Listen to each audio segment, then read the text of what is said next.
मंगलम भगवान वीरो मंगलम गौतमो गणी मंगलम कुंद कुंदाद्यो जैन धर्मोस्तु मंगलम सर्वमंगल मांगल्यम सर्वकल्याणकारकम प्रधानम सर्वधर्मानां जैनम जयतु शासनम जैनम जयतु शासनम। जबलो श्री अनंतानंद परम सिद्ध भगवान की, 1000 श्री चिंतामणि पार्श्वनाथ भगवान की, परम पूजाचार्य श्री आदिसागर जी महाराज की, परम पूजाचार्य श्री शांति सागर जी महाराज की, परम पूज्या प्रथम गणनियारिका रत्न श्री 105 विजयमती माता जी की, जैन धर्म की जिनवाणी माता की,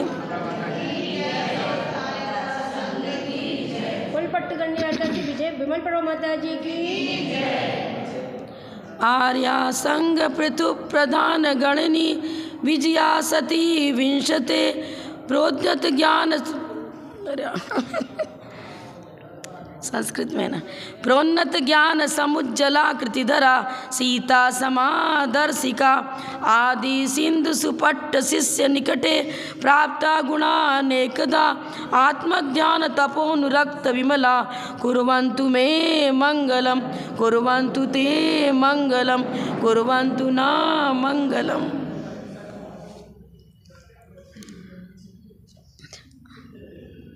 जैन धर्म विश्व धर्म कहलाता है। क्यों? धर्म तो अनेक हैं, पर प्राणी मात्र का हित मात्र जैन धर्म से ही होता है या अन्य से भी होता है? अब जैन धर्म, जैन शब्द क्यों लगा दिया भाई? ये तो पक्षपात की बात होगी। क्या जैनियों का खरीदा हुआ जैन धर्म है क्या? जो इंद्रियों पर जीतने की कला सिखावे, कषायों का जिससे उन्मूलन होता है, प्राणी मात्र के लिए जो भौभव में सुखदायी बनता है, वो सिद्धांत हमको जैन धर्म से ही मिलता है, जैन फिलॉसफी से ही मिलता है। इसलिए जैन धर्म को विश्व धर्म कहा।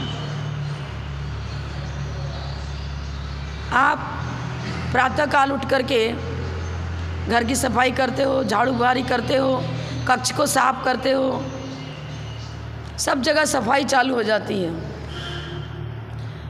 बाहरी कक्ष को साफ करने की कला तो सभी जानते हैं, लेकिन अंत कक्ष में जो अनादिकाल से कचरा बैठा हुआ है, जमा है, उसको निकालने की प्रक्रिया मात्र जैन धर्म में ही मिलती है।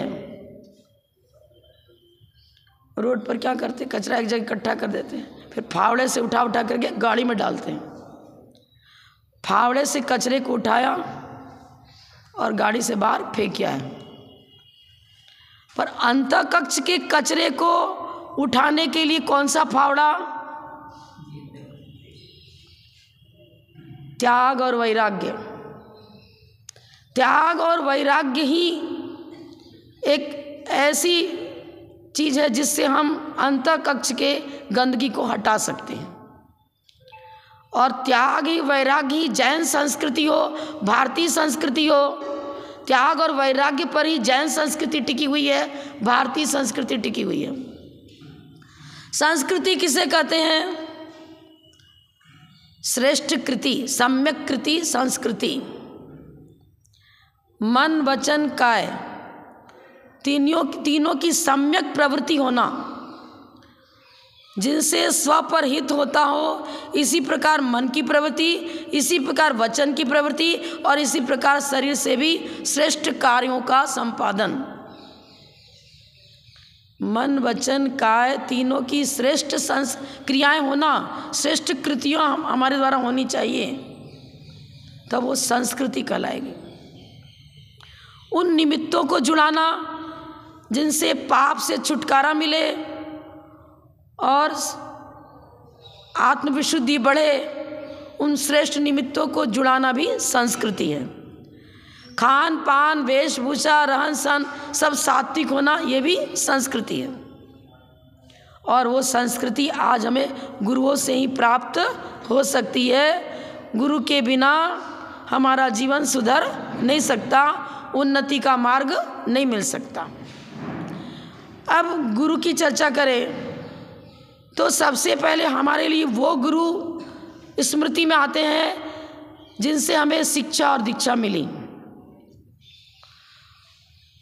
लेकिन नमो अरिहंताणम, नमो सिद्धाणम, नमो आयर्याणम, नमो उवज्जायणम, नमो लोये सव्वसावणम में आचार्य, उपाध्याय और साधु परमेष्ठी सभी हमारे लिए वंदनीय हैं, क्योंकि उन सब के द्वारा हमें उनकी देशना से कुछ न कुछ हितकारी तत्व प्राप्त होते हैं और हित का मार्ग प्राप्त होता है। तो हम सबसे पहले ये समझे कि जैन धर्म है क्या और अन्य धर्म से उसकी तुलना क्यों नहीं की जा सकती, क्या डिफरेंस है उनमें। सरागता और वीतरागता,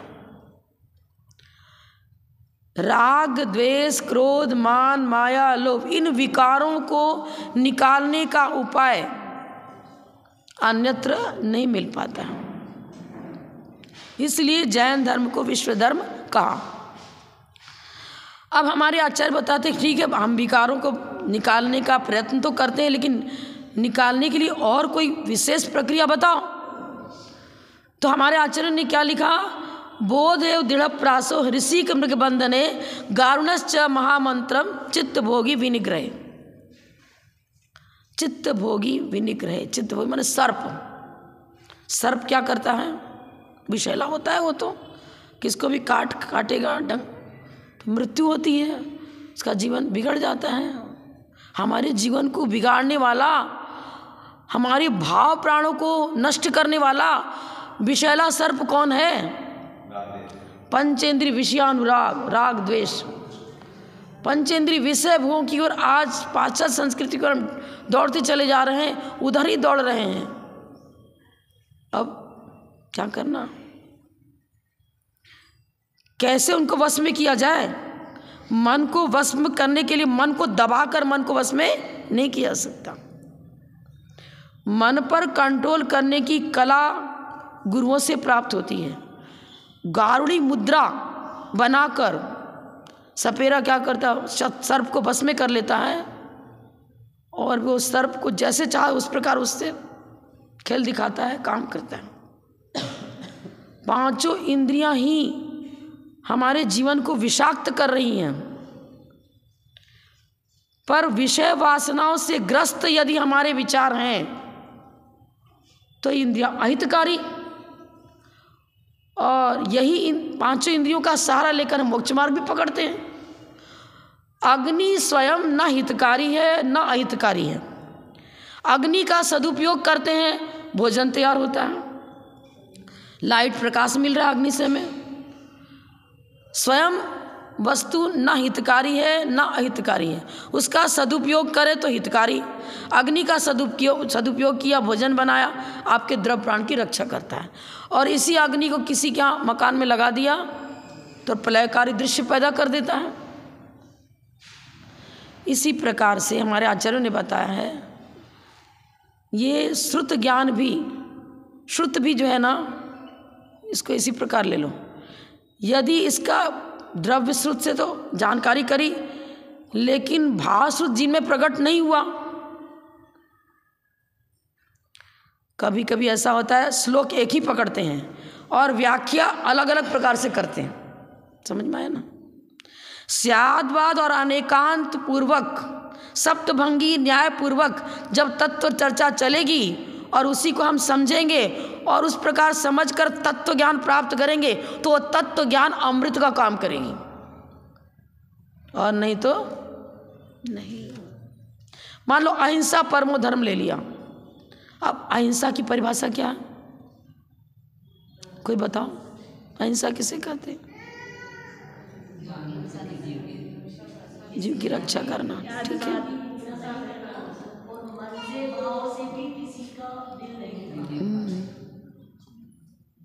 और कुछ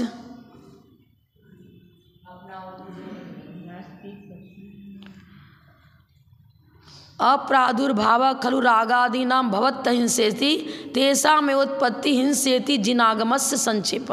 पुरुषार्थ सिद्धि उपाय में बताया, उसमें जितनी सुंदर चर्चा अहिंसा सत्य आदि की करी है उतनी अन्यत्र स्पष्ट नहीं मिलती है। राग द्वेष आदि की अनुत्पत्ति अहिंसा, तेषाम उत्पत्ति और उनकी उत्पत्ति होना यही हिंसा। प्रमत्त योगात प्राण व्यपरोपणम हिंसा। अब प्रमाद किसे कहते हैं?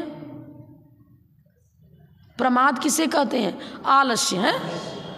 अरे हाँ, कोई व्यक्ति सुबह से शाम तक खेत में खूब काम कर रहा है, आप भी मंदिर में सुबह से शाम तक पूजन पाठ कर रहे हो और शिक्षक विधान करा रहे हो, भगवान की भक्ति कर रहे हो,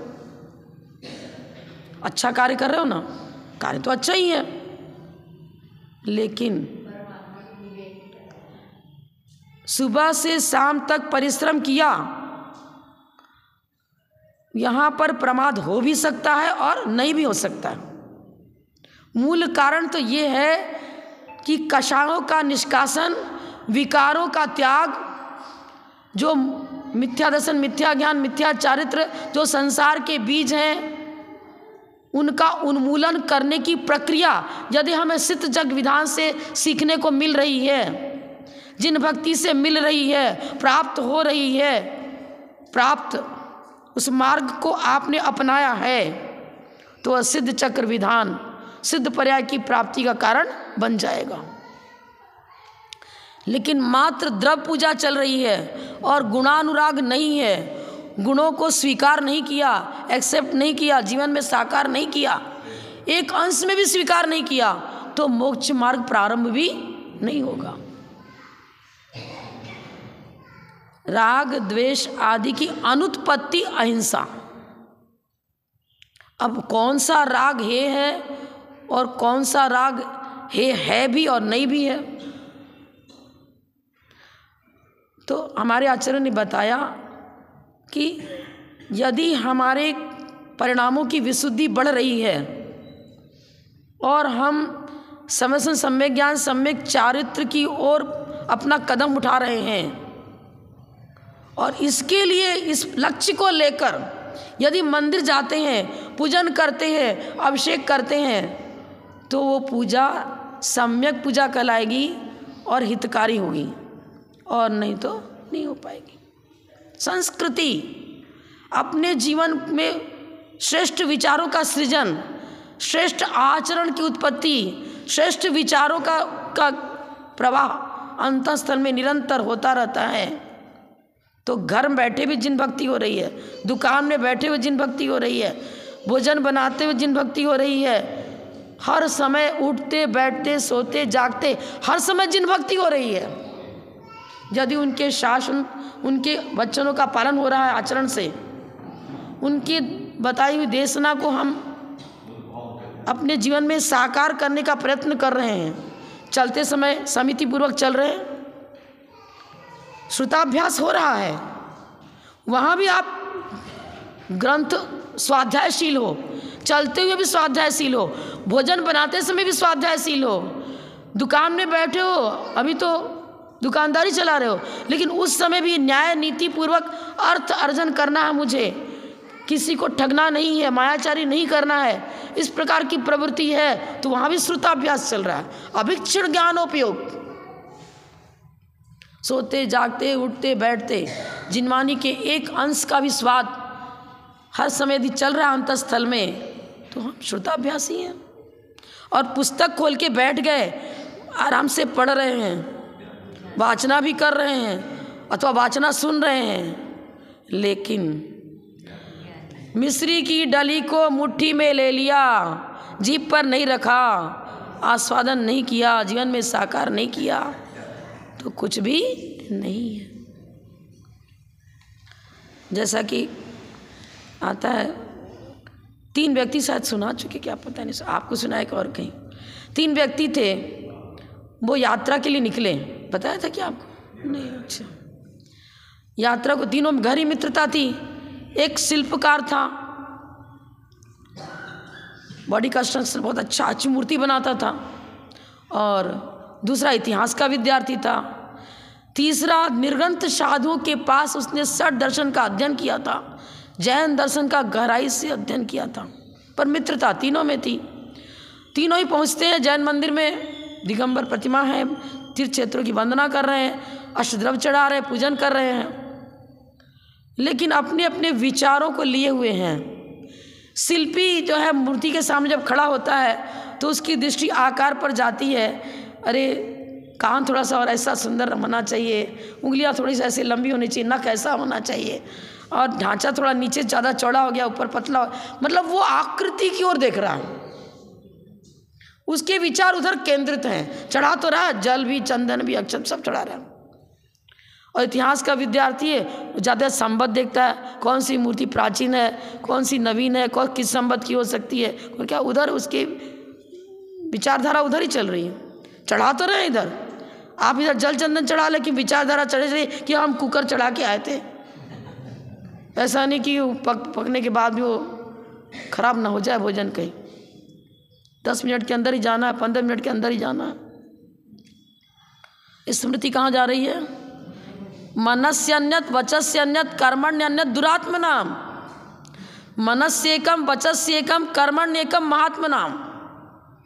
सम्यक दृष्टि मन वचन काया की एकता पूर्वक धार्मिक क्रियाओं को करता है, उसमें डुबकी लगाता है, आनंद लेता है। नदी के किनारे खड़े हो जाओ और जल को देखते रहो, अरे जल तो बहुत, झरने का जल बड़ा पवित्र है, सुंदर है, अच्छा है, पवित्र निर्मल है। हे भगवान, आप तो घातिया कर्म को नष्ट कर चुके, आपकी निर्मलता को, आपकी विशुद्धता को हम शब्दों से नहीं बता सकते। आप ही महानद हो जिसमें स्नान करने से कर्म धुलते हैं। व्याख्यान तो कर रहे हैं, नदी का व्याख्यान करने से, नदी को देखने से आपके शरीर का मल नहीं हटेगा। इसी प्रकार महानद गंगा जिनवानी है, पर जिनवानी का गुणानुवाद करो चाहे जिनेन्द्र देव का गुणानुवाद करो, उनका गुणानुवाद करने से आप पुण्यार्जन, आपको पुण्यार्जन तो होता है, पर पुण्यार्जन भी कब होगा? जब मन वचन काया की एकता पूर्वक आप गुणानुवाद करोगे। मन में लक्ष्य है, क्या लक्ष्य है? वंदे तद्गुण लब्धे। आपके गुणों की प्राप्ति के लिए मैं आपका गुणानुवाद कर रहा हूँ, आपको प्रसन्न करने के लिए। इनको प्रसन्न करेंगे तो मेरा साथ देंगे, कोई साथ देने वाले नहीं है। आपका पुण्य ही आपका साथी बनेगा भव भव में। जिनेन्द्र भक्ति इसलिए कर रहे हैं हम, मैं नियम ले लिया, महाराज ने नियम दिया था कि अब से करना ही पड़ेगा तुमको, तो तभी हार लूँगा, नहीं तो नहीं लूँगा। अब महाराज ने नियम दे दिया था कि रोज देव दर्शन करना है, तो अब क्या करें, काम तो बहुत रहता है, अब नियम तो पालन करना ही पड़ेगा, करना पड़ेगा। अब कोई बच्चा आहार दे रहा था, महाराज ने कहा 1 महीने के लिए कम से कम आलू का त्याग कर दे। वो त्याग तो कर दिया, पालन भी करा। अब डेट देख रहा है कितना दिन बाकी है, मेरे को तो आलू पसंद था, हम महाराज ने छुड़वा दिया। अब खाता तो नहीं हूँ, लेकिन मेरा तो हर समय आलू आलू याद आता है, वही याद आ रहे चलते फिरते, अरे कब आलू खाऊं, कब खाऊं, कब खाऊं। खा तो नहीं रहा अभी, लेकिन याद उसी को कर रहा है। क्या हुआ? त्याग हुआ क्या? उसके प्रति अनुराग छूटने के लिए हम नियम लेते हैं। हे वस्तु के प्रति मेरा अनुराग छूट जाए, इसके लिए नियम व्रत लेते हैं। और अनुराग नहीं छूटा तो व्रत लेकर के भी अव्रती हो, व्रत लेकर के भी अव्रती हो। क्या चीज़ है? जैन शासन का आधार स्तंभ त्याग और वैराग्य है। जैन संस्कृति से ही भारतीय संस्कृति गौरवान्वित है। अब वो तीसरा व्यक्ति था, वो जब भगवान के सामने खड़ा होता है तो उससे स्थापना निक्षेप वाली मूर्ति पर दृष्टि तो उन पर है, लेकिन स्थापना निक्षेप क्या बताता है? सारे जिनेन्द्र भगवान के गुणों का उसमें आरोप किया गया है, तो वो गुण ही उसे नजर आ रहे हैं, वो अनंत चतुष्टय उसे नजर आ रहा है, और उसमें ही डुबकी लगा रहा है।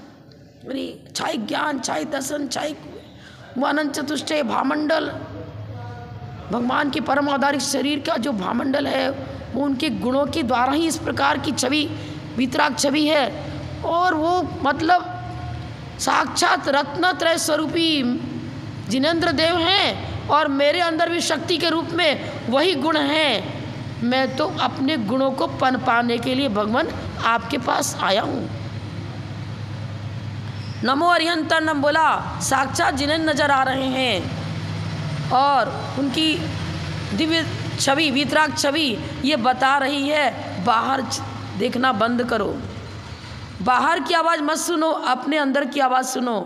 बाहर मत देखो, अपने अंदर को देखो। तुम्हारे अंदर जो विकृतियाँ बैठी हैं उसका निष्कासन करने के लिए आए हो तो यहाँ आना सार्थक, और उसका निष्कासन करने के लिए नहीं आए, मात्र मुझे देखने के लिए आए, तो तुम्हारा देना देखना। शिक्षक के सामने खड़े हो गए और शिक्षक का ड्रेस देखते रहे, वो क्या पहन कर के आए हैं, वो क्या ड्रेस है, क्या उनके वहाँ पे गहना है, क्या है, बस बार ही बार देखते रहे। ज्ञानार्जन हो जाएगा क्या? नहीं होगा। सबसे बड़ा कॉलेज तो ये है, वो ज्ञानार्जन यहाँ करना है जिससे अज्ञान कभी जीवन में आवे ही नहीं। मत ज्ञान शुद्ध ज्ञान तो छूटता है, तात्कालिक है। हमें वो केवल ज्ञान ज्योति प्राप्त करनी है जिससे बड़ा कोई ज्ञान दुनिया में हुआ ना हो सकता है। तो कैसे होगा? बीजारोपण करना पड़ेगा। सम्यक दर्शन के बिना ना ज्ञान सम्यक होगा, ना चारित्र सम्यक होगा।